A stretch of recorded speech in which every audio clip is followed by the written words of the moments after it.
You can't just open that bag and start taking chunks out and putting them in the blender.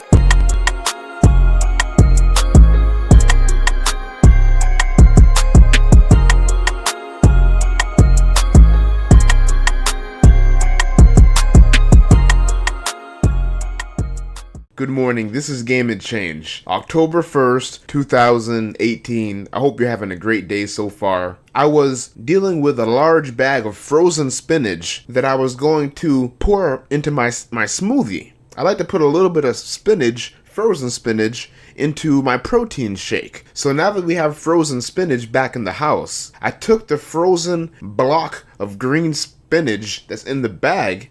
You can't just open that bag and start taking chunks out and putting them in the blender. You can do that if you want to, but it'll be inconvenient. I'd rather pour it out like cereal. So what I like to do is I grab the block of frozen spinach and you start mashing it, picking it up and slamming it on the countertop.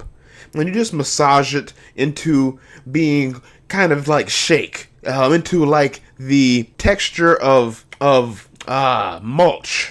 It just all gets broken up into small pieces, easy to pour out, like some cornflakes. At this point, I like to twist the bag and then cut it with some scissors. Then it can be easily stored back in the freezer in this broken up state for daily use. Easily pour it out and then replaced in the freezer. Have a terrific day. This is Game and Change. Thanks for watching. Like, subscribe, share. This is just a simple tip. If you didn't already know, I was happy to contribute this knowledge. Peace.